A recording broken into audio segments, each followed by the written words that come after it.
And we are live. Welcome to Olivia's stories, ladies and gentlemen. Really, some people don't really know when to stop fooling themselves, thinking that if they get married to a girl with an afforded father or any parent, they would somehow also inherit what our parents leave for us. You know, they should be ashamed of themselves to even think that they would get any share in our parents' inheritance. I thought I had found the one who would be with me and by my side all the time, but who was I fooling? Because the person I had thought was my life partner was actually my life stealer. But it's really nice playing dumb to a person who thought they were smart. You know, I hate it when someone acts like they love you and look at you like you are the only thing that mattered to them when in front of your family, but be someone else when in your own space. I mean, why pretend to be someone you are not when you know exactly why you came into my life? I respect honest people. You know, a person who would tell straight up that, you know what, I'm with you for the benefits that you are coming with. Well, my husband showed me and showered me with so much love, care and sweet affection for the whole 5 years. Well, I think he showed me all that side of him because he respected my father. You know why I'm saying that? It was because my father was a feared man in Ohio. That was where I grew up. He was my father's personal assistant, PA. My father was a private cardiothoracic surgeon. He had his own private practice. I don't know why my father trusted my ex-husband so much, but he did trust up until he realized the real person he was. So what advice can you give a person who was almost scammed by her own loving husband, a father of her children? I mean, the person knew how to be an actor, but little did he know that there is a difference between a qualified and good actress and an actor wannabe. I must say that I was fortunate that I was able to learn about people's body languages and to know when they are pretending to be real, all thanks to my father and my acting academy. My name is Miranda, female, 30 years, but my father used to call me Mimi, and my husband, or let me say my ex-husband, is Richard, male, 35 years, we met at home. I don't know if you will understand if I say it like that. Well, Richard had come to my house to deliver some documents that my father needed because he was working at home that day since my mother was not feeling well. He came to our house and asked where my father was. I didn't answer him at first because I had just zoned out the time I opened the door for him. I think he saw that I had zoned out and he just let himself in. That was when I managed to bring my mind back to reality. I was charmed by his handsomeness, his body posture, the way he dressed. One would swear he was a model or something, and not to mention when he opened his mouth, I just melted and zoned out on the spot. So I followed him and told him that my father was busy, but he could leave whatever he had brought to me, of which he refused and told me that he needed to give them to my father. Luckily, father came down and took the documents that he had, then he introduced us. That time I was 24 years old and he was 29, I think. Father saw the way I was looking at Richard and told me to stay away from him and should focus at school, not on boys. I first didn't understand why my father would say that, but with my stubborn self I didn't listen. Instead, I would go to my father's practice and pretend like I was going to check on my father whenever I came from school, knowing very well that sometimes my father would work at home because he didn't want to leave my mother alone and he didn't want any helper. Knowing very well that I was actually looking for Richard. He noticed that when I had come maybe for like 3 times at my father's practice, pretending to be looking for him while knowing that he was home taking care of my mother.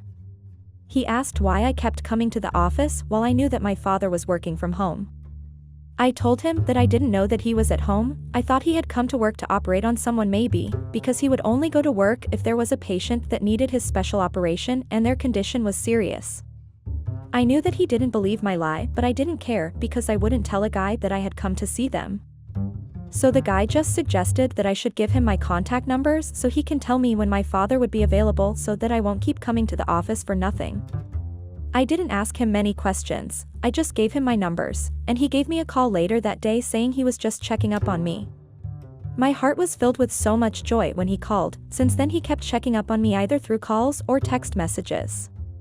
We became pretty close, well, privately, because we didn't want my father to find out that I was a friend of his personal assistant since he had warned me to stay away from him. You know how us girls get when we are told to stay away from someone or trouble, we just don't listen and go to the trouble or someone we had been warned about, thinking that what your father told you was not true. We always want to prove our parents wrong by their speculations. But I guess mine was not wrong after all, and I regretted not listening to him. Anyway, a couple of months as Richard and I kept spending time together, we got closer and closer until I knew that I had developed feelings for the guy. I mean, he was treating me like a princess. He wouldn't go a day without checking up on me, taking me out every week and fetching me from school. Richard became my friend, my source of happiness. I was happy with him, I won't lie, and he would always manage to make my dull day gloomy without trying so hard. The more we spent time together, the more I saw him as a person who I wished to spend my life and have children with. He was funny, loving, caring and very supportive, so you wouldn't fall for a person like that. He gave me so much attention. He once told me that he was born in Chicago and moved to Broadview Hills here in Ohio after his family was gunned down by some gangsters.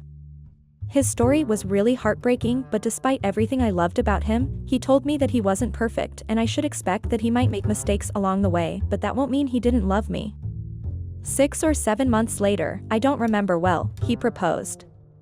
I had told my father that I was dating him and he didn't approve of our relationship, but he had no choice but to accept things as they were because a heart knows what it wants, right, and it wants Richard.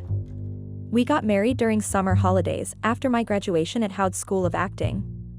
My father was not really okay with me getting married at 25, but I made him understand that the decision I had taken was what my heart wanted. Things were great between us, our marriage was what I can say a dream marriage life, he was perfect, we were perfect, you know, I didn't even get any doubt feeling about us, I had thought we were going to spend our whole lives together, but I guess life always has other plans for everyone, right? My mother had recovered, meaning my father had gone back to be hands-on with his practice. A year later after our marriage, we were still very much in love and the love grew more and more, especially when we discovered that I was pregnant. We were so happy, you know, my heart still bleeds when I think of how much hope and faith I had put into that marriage, only for it to just end like it had never even started. It went down the drain like ashes being washed away by the sea. 9 months later I gave birth to the most precious and beautiful twins. I was so happy and in so much love with them. That time I knew I had been blessed with everything in life. I mean, I had the most loving, supportive and caring husband, and the most beautiful babies. What more would I have asked for? About 2 or 3 years later, Richard started changing. He would go out a lot, saying he was going out with his friends, and came back home very late. I knew his knockoff time since he was working for my father. Well, my father eventually accepted him as his son-in-law and he allowed him to continue being his assistant because he trusted him, even though it wasn't fully, but he did trust him. The children would always complain that their daddy was no longer spending much time with them, and that would always break my heart because I didn't know what lie I would tell my children. I tried addressing that issue with Richard and begged him to at least show some love and attention to children because they were noticing that their father had changed. And to their little smart minds, they thought their daddy didn't love them anymore. Only if I knew that the bastard was actually on a mission to destroy my family and take away my rights.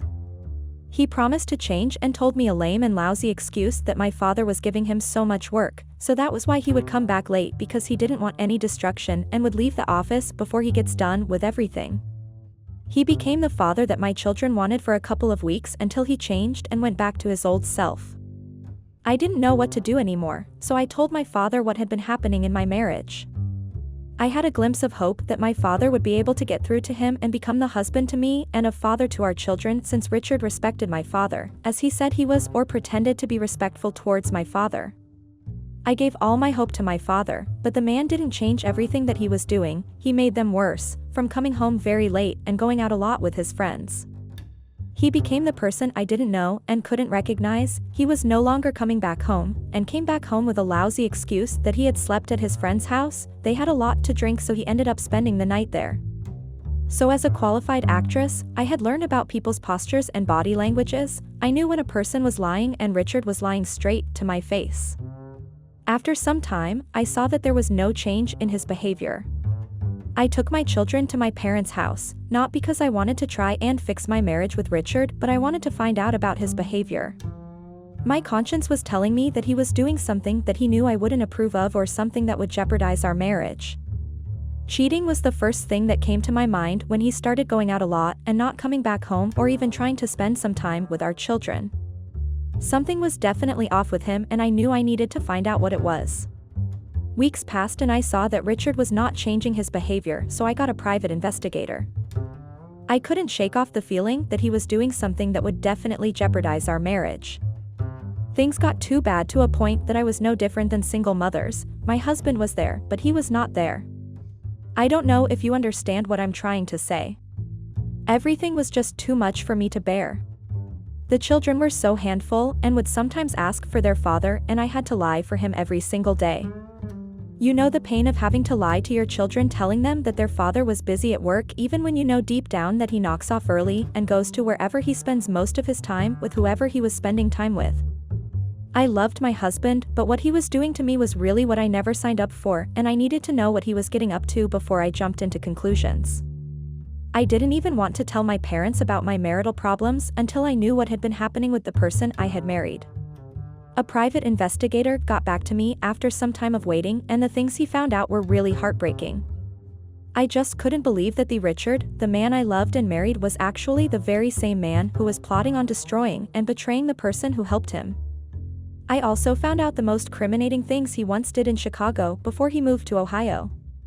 It's so funny when someone acts all holy in front of you and your family and his very own children while they know very well what they are actually capable of. So in my research, the things that the PI had discovered about Richard were really shocking. They made me think deeply about our marriage. I mean, the way he was acting was telling me another thing about him and showed me another side of him that I had never thought I would actually see. I have heard of scammers on social media and those broadcasting channels like radio and TV, but I had never thought I would actually date, marry, and have kids with one of the scammers. Few weeks later, I decided to keep things to myself. I already knew his dark plans, and I decided to let the dumb one think they are smart. Despite the love that I had for Richard, there was no doubt that I loved him, and to my surprise, I still love him, But it was really hard to be sure that he also loved me, or he was using me to get what he wanted. To achieve all his scamming tendencies. I gave him easy access to myself and looked at what happened. I became a bait in his dark scamming shenanigans. I protected him, thinking he was going to change and become the person that he was when we first met. I regret ever stooping so low and lowering myself just because I had a crush on the guy. My father had warned me to stay away from him, but I didn't listen. Instead, I fell harder for the guy. I did everything to prove that he was mine and he was perfect for me to my father, so he can accept him as his son-in-law, not only as his personal assistant. But guess where all that had put me and my family? One thing I will forever be grateful for that Richard had given me would be my children. On that one, he gave me the most precious and priceless gift ever. I don't regret loving him because till today I still have some feelings for him, but I regret being the one who approached him as a cheap and easy woman. He took that as an advantage and used me to get what he wanted. It took me a very long time to realize that I was actually being played, but guess who won at the end? About a year later, I came back from an acting audition. I received a call from my mother telling me that my father had got involved in a car accident when he just left his workplace to go home. At that time, Richard had come back being the best husband and father to me and our children. As much as he was trying, I was happy, but I couldn't trust him anymore. Staying in one house and sharing one bed with someone you do not trust is a very dangerous and poisonous pill to take. So when I was still conducting an investigation about my husband, I changed a lot of things to my children's names, including all my assets.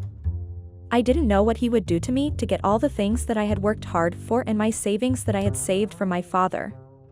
When my mother told me about my father's accident, I couldn't stay in the house any longer, and my mind and conscience was telling me that Richard would somehow be involved in what happened to my father. Some would ask why I was still staying in a marriage that had no trust. Honestly, I don't know why I stayed. My heart wanted to stay because I loved him. Secondly, I wanted my children to grow up in a home with both parents, That is why I said I sacrificed my happiness and my peace to keep my marriage intact. So the man of the house just pretended to feel sympathy for me. I just didn't understand why. And there is something that he said when he was consoling me and hugging me that I realized later, and it was evident that he actually had a hand in my father's accident. Later on, the doctor came to us and told me that my father wanted to speak to me. I didn't know why he wanted to speak to me, instead of fighting and going back home to mom, but I went to his ward.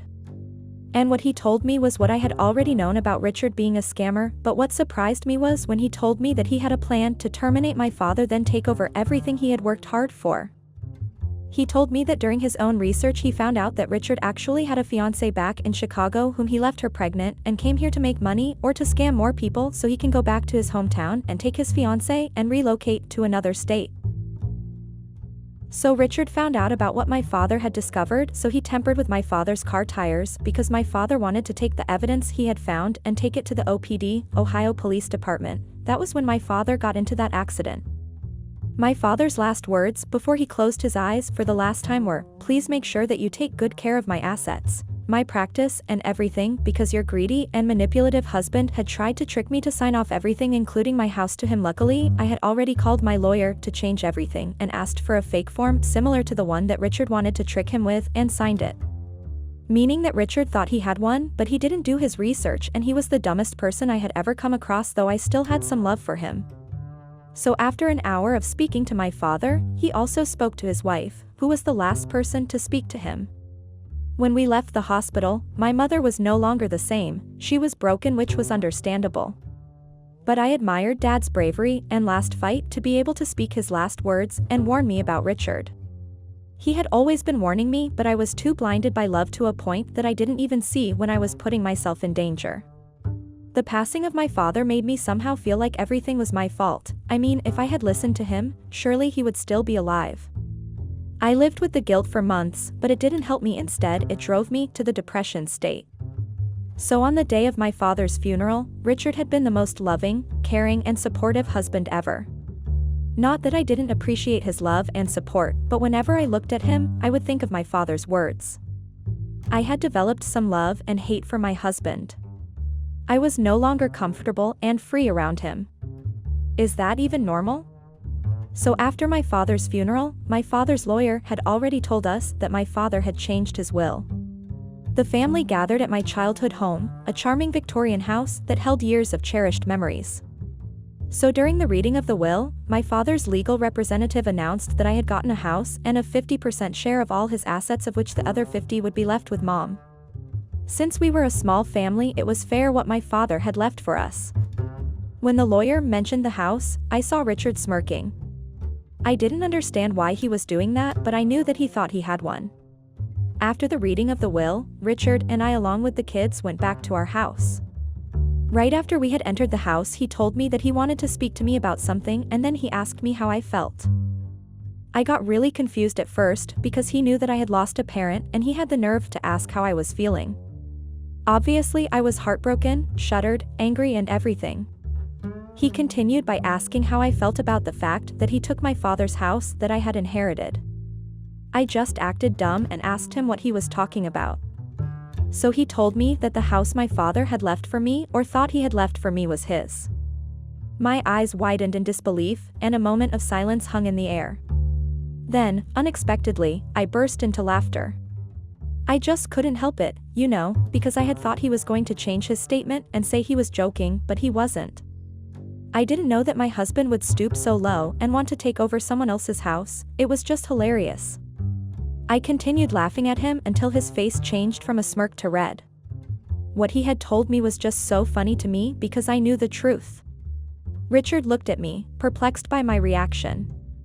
He got confused by my sudden outburst laugh, which made him look like a fool, and got angry. He unleashed his true colors, the rage that was visible in his eyes. He told me that he was serious and he had legal documents that stated that the house was his and it was his right. I just couldn't believe him, so I just said okay, even though I knew it wasn't okay. I saw a different side of him, and it was somehow scary because I didn't know what he would do either to me or the kids or even my mother, since he became so obsessed with taking my inherited house.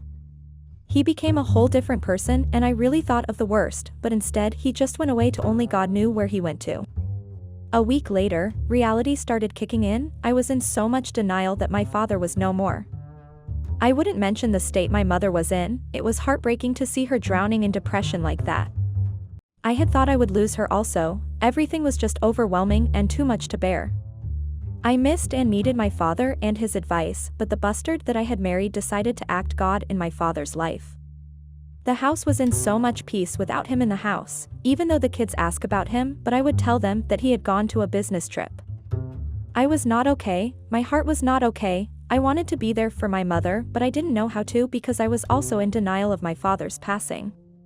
I was going through the grieving process. I had even become distant to my own children and thanked their minder for agreeing to be a stay-at-home nanny because I knew I wouldn't know.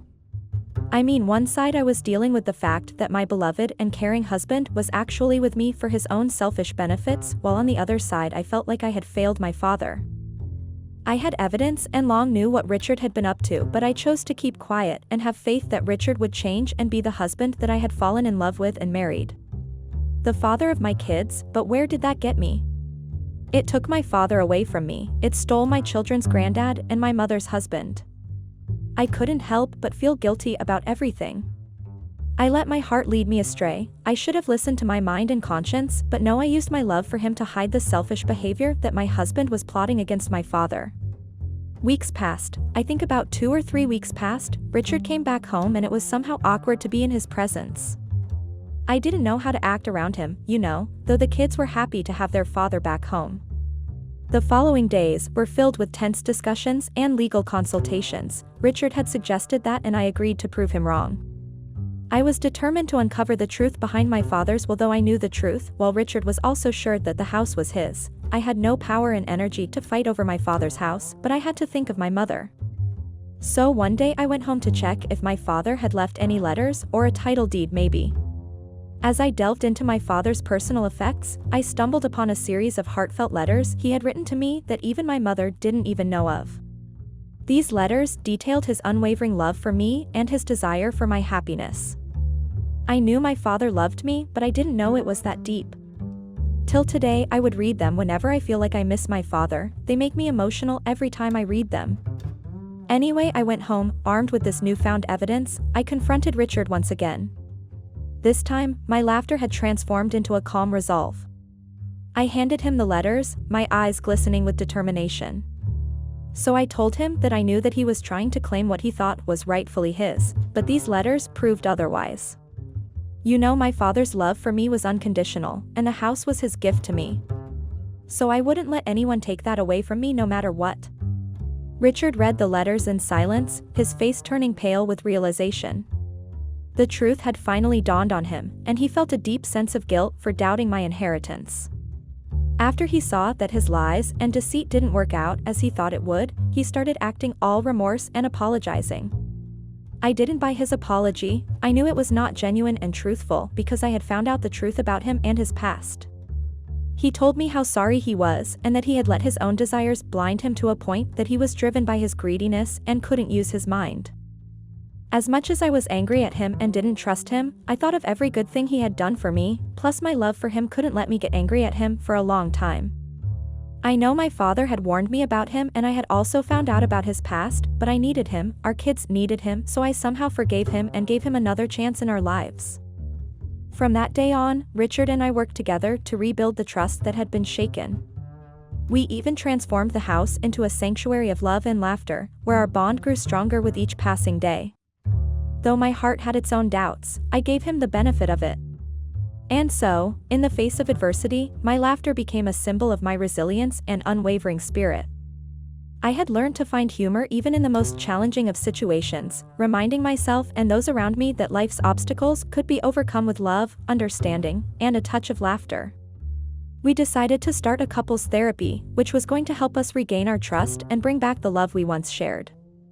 We wanted our children to grow up in a home full of love and happiness. I had faith that everything would work out for us and we would become a happy family again. Even though my mother was not approving that I was fixing things with Richard, and I understood her fears, but I loved the guy and there was nothing I could do about it, and besides, my kids needed both their parents under one roof. I know I acted like a fool and a naive girl, but I had faith in Richard. So one good sunny day my husband had decided to take us to a mini vacation as a family, and guess what happened? His fiancée, the one from Chicago, came to our house early in the morning looking for Richard.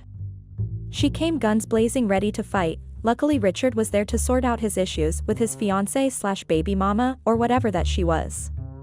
I didn't want any more drama in my life, so I excused them and left them staring at each other in the kitchen. That day we ended up canceling our mini vacation because Richard suddenly had an uninvited visitor. To say I was angry would be an understatement. I was beyond angry. I was hurt, shattered, frustrated, and everything that a person would feel when they find out that the reality or the secret that you have been trying to avoid for a very long time is actually coming to reality. We even tried to fix things, but all that had gone in vain. It was like we didn't even try anything. I just went home. I couldn't be in the same house with Richard's fiancée, and I was regretting my decision of forgiving him. I hated everything that had his name. I had thought we were going on the right path, but clearly we were not. So as I was home, my mother had already fired Richard from my father's practice after she found out what he had done to my father, which was why she didn't want me to fix things with him. I just don't know why I do not listen to my parents whenever they warn me, because I always get harsh karma for not listening. 2 weeks later, I had filed for a divorce and for a restraining order because Richard kept calling me and coming to my family home acting all psycho to a point that even the kids got scared of him. I also handed over the evidence that I had discovered during my investigation. Luckily, the investigation regarding my father's accident was still ongoing, so it was easy to bring Richard down. If his fiancée didn't come to our house and ruined our family vacation, I was not going to be so angry and seek revenge. I was so hurt. Another thing I felt was regrets. I regretted everything, and I found myself blaming myself for everything, including my father's passing. I needed him to pay for the pain he had caused my mother, and I managed to do all that. But whenever I was alone in my bedroom, I would look at our wedding pictures and my family pictures, then I would just break down. I went through a very tough depression phase for almost a year, and I had thought I was going to lose my life in the process. Everything was too much for me to handle. But there was one thing I was proud of that I had done, and that was saving my father's house and assets from the greedy and selfish bastard. My mother found me a therapist that did house calls, and I was grateful for that because I didn't want to face the world. I was somehow scared that Richard would see me or temper with my car tires, also like he did to my father. I couldn't leave my kids alone. The therapy sessions went on for months, because sometimes I would not want to open up, but I eventually got help and decided to stand up for myself. Richard was sentenced to 25 years in prison for murder and another 25 years for scamming a businessman in Chicago, and other charges came up when the police continued with the investigation. I was so relieved that he was finally away from me and my family, and I had vowed to never ever think I know better. I vowed to listen to my mother whenever she gives me warnings. After Richard got sentenced, I became free again. I became myself and decided to take my acting career seriously. After that, I never went back to my matrimonial house. I continued staying with my mother, and our lives were in so much peace and happiness. I realized that I didn't know what peace and happiness was when I was with Richard because I was blinded by the love I had for him, but now I can proudly say I am free and at peace. Please tell me if the decisions I had taken and made were good moves. I mean, half of my heart still loves the guy, but the other hates him with passion. My children sometimes want to visit him in jail, but I do not allow them because I do not want anything to do with Richard. What should I do? Please tip me here because I am lost and I don't know what to do.